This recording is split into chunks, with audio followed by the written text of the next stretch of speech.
How's everybody doing? Good. Good. Well, it's great to be out day one of practice. Exciting day.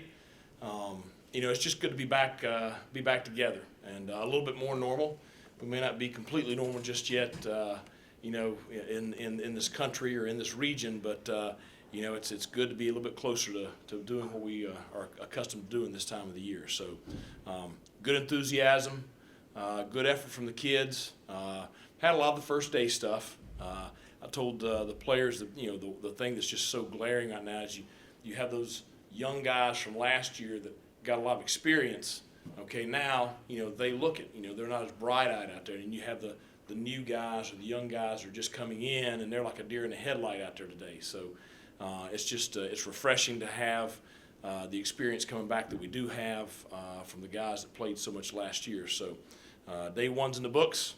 Get some meetings in this afternoon, walk through tonight, and get ready to go tomorrow morning. Of course, it would have to rain on the first day.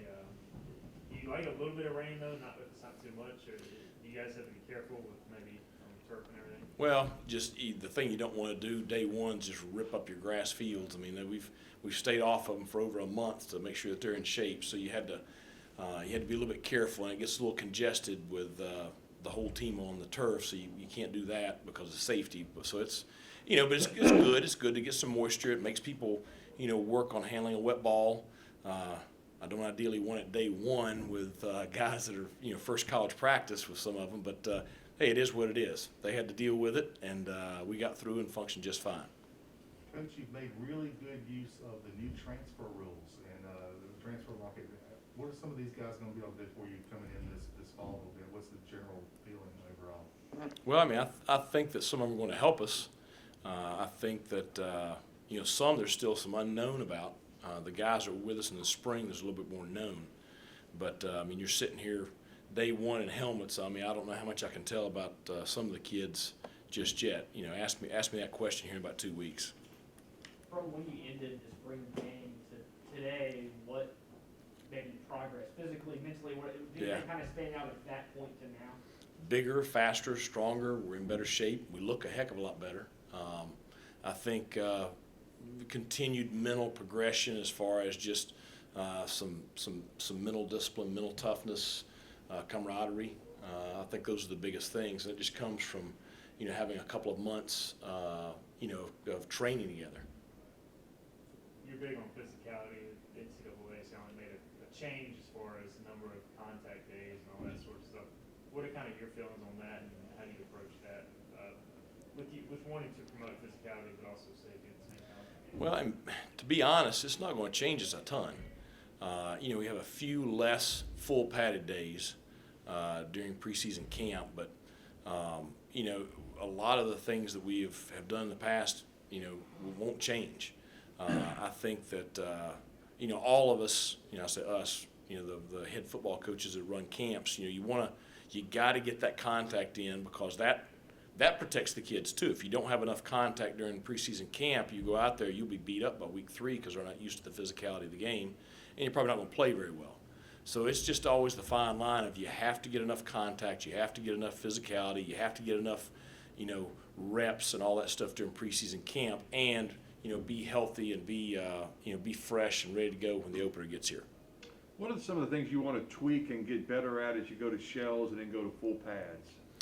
Well, it's you're looking. If you look at a year ago, it's just you just want to be so much crisper in game one. A year ago in game one, I thought we played really, really hard. I thought we were really, really sloppy, and against a team like UCF, you couldn't do that.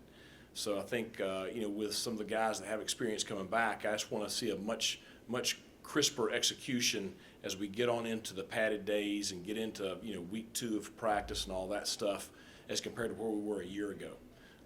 As far as program overall, it's just like we talked about in the off season. Really just want to build on the way we finished the season last year. I thought we were playing very well at the end of the year. I thought we were playing with great physicality. I really loved the way we were playing defensively at the end of last year. So I just wanted to build on that going into the season. With the running backs like Keaton and Rajay were out there and splitting reps with the first team and all that. Yep. How is that rotation going? I know there's some guys behind there who you're trying to want to get game ready as well. Well, and it's something I want to talk to the kids about this afternoon. When we had our first practice last year, I think Rajay was our 4th team tailback and Keat was our 5th team tailback. And now, look what a difference a year makes. So I think in that room, it doesn't really matter where they are today. What matters is where they are when we get ready to play on September 2nd. And I think all of us know who number 1 and number 2 are, or number 1 and co-number 1. Is kind of the way we see it. We got to figure out first is who's that next back. Is it an older guy like Maceo? Is it a young guy like Pop or Jimani? Who is it? So the thing is, they'll figure that out. Nobody can say around here that the kids don't determine the depth chart because they do it by their play on the field. Looks like Avery Jones still working at center, and he got that opportunity in the spring.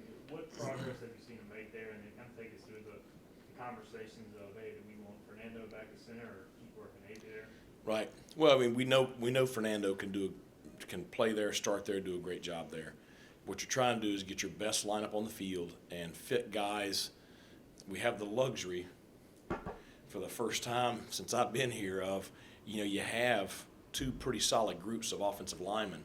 So you're trying to fit, who fits where based on their abilities the best. And it's not just, let's just get 5 guys on the field that can, hopefully function. Avery, very intelligent, very athletic, runs really, really well. He could be a really, really good center in this league.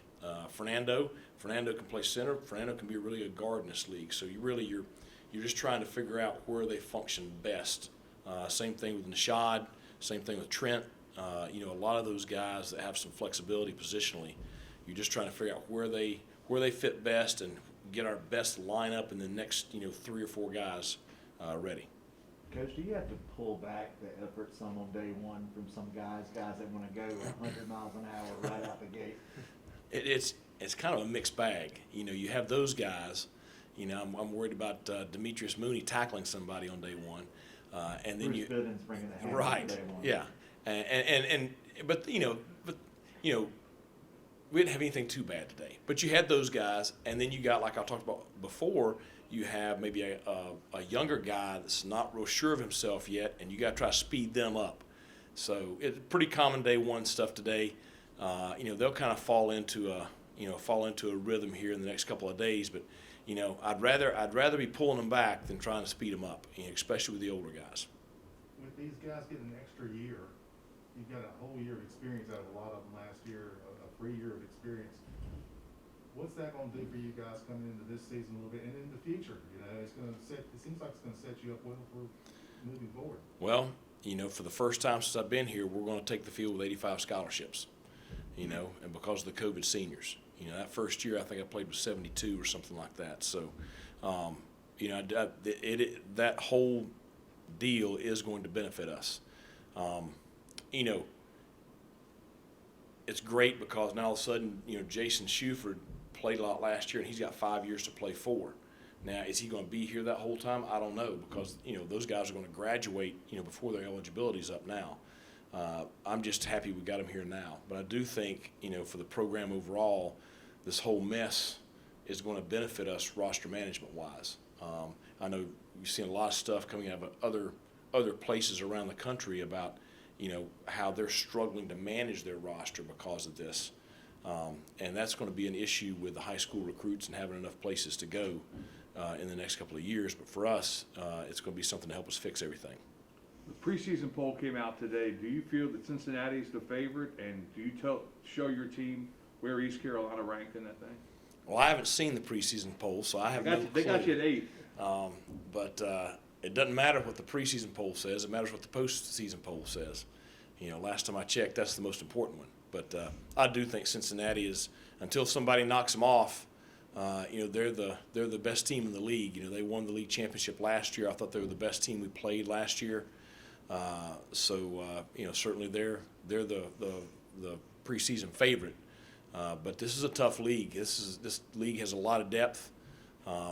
You never know week in and week out. It's going to be I like our chances in every game we play, but it's going to be a freaking dogfight every week. you start this thing? Are you healthy? Are you at full strength? Or, where are you kind of at this point? We don't have anything major. We got one kid with a hamstring, one with an ankle, but nothing that's going to hold him out more than just a couple of days. So we're pretty healthy right now. As you touched on the preseason poll, what does a preseason watch list, preseason, recognition for awards mean to you, or is that just you kind of wish they didn't do that? To a degree, you say it absolutely means nothing, because all I think it is maybe a little bit of a distraction, maybe. Because the last thing Rajay Harris can do is start thinking he's arrived, because if he does, then he's going to look up and he's going to be watching somebody else play. So I think it's important for our guys to keep their edge and not read that stuff too much. That being said, in 2019, I don't think we had a preseason anything. So it's good to have guys on your roster that have the ability to be on those lists. How did the quarterbacks do today? 'Cause we always have to ask that, especially on a first day. How would you evaluate that? Well, QB1 had a good day. So, but he's almost as old as I am now. That's what I told him. So I said, the savvy vet out there. So, and then the young pups. I was talking to Mason during stretch. I was like, last year at this time, you were inside having some kind of a nervous breakdown or something or other because you just, eyes that big kind of deal. He was one of those freshmen last year. Stubblefield was too. But now all of a sudden you got Flynn, you got Stubby, you got Mason, that they all have that experience. And so at least they don't look like that nervous freshman in his first college practice. You look at Walter, a kid with a ton of ability, and he's just still trying to learn how to function out there. So I think fine for day one. Until we start having a few more live bullets, I wouldn't put too much into it, though. How do you keep those guys all into it, because they're all good, Yeah. Your third and fourth string guys are get started a lot of places. Well, a lot of the stuff we did today, which, I apologize you guys weren't out there for the team competition portions of practice, but we were doing practices on two different fields, or two different ends of the field. So we had, 2 inside runs going. We had 2 pass skills going, 2 team units going. And so you have really 4 offenses going against 4 defenses, 1s and 2s on each end of the field. So every quarterback gets plenty of reps. Every safety gets plenty of reps. Every lineman gets plenty of reps. Some of the guys probably got more reps than they wanted today, but that we just feel like with the depth we have, we've got to practice that way during preseason camp. Otherwise, that kid that may be 4 on your depth chart right now, he may be the best one in the room, because he's a young new guy. But until you get him reps, there's no way to evaluate him. And those quarterbacks, you would never get some of those good young quarterbacks reps if you didn't do that. So we're going to try to practice that way as much as we can here during preseason camp. Anything else? All right, good to see you guys in person again.